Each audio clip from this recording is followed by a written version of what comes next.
As jy nou nog gewonder het hoekom ek so uitnemend ontspan is op my vakansie, is dit omdat ek jou nog nie gewys het waar ek met my vakansie bly. Mossel Bay View, en dit onder nuwe management. Kyk hierdie heerlike kuier eetkamer met sitplek vir 12 volwassenes en 'n opskeptafel en nog plek vir die kiddies om rond te lê en te sit. Snags kyk jy hoe die volmaan op die see lê en bedag sit jy op die stolvry stoele op die stoep en kyk hoe die passasiersskepe in die hawe lê.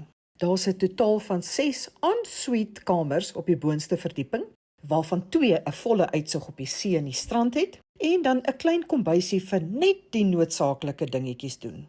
En op die onderste vlak is daar 'n dek met 3 pikniektafels en 'n ingeboude braai met immergroen gras waarop die kinders die heeltyd kan kaperjolle. En natuurlik as jy dan net weer jou kop na regs draai, kyk jy uit op die pragtige see en die lekkerste swemstrand. En daar sien jy Mossel Bay View van die strand af en dan draai ek net om en voila, jy is op 'n heerlike swemstrand. Mossel Bay View, my nou asseblief.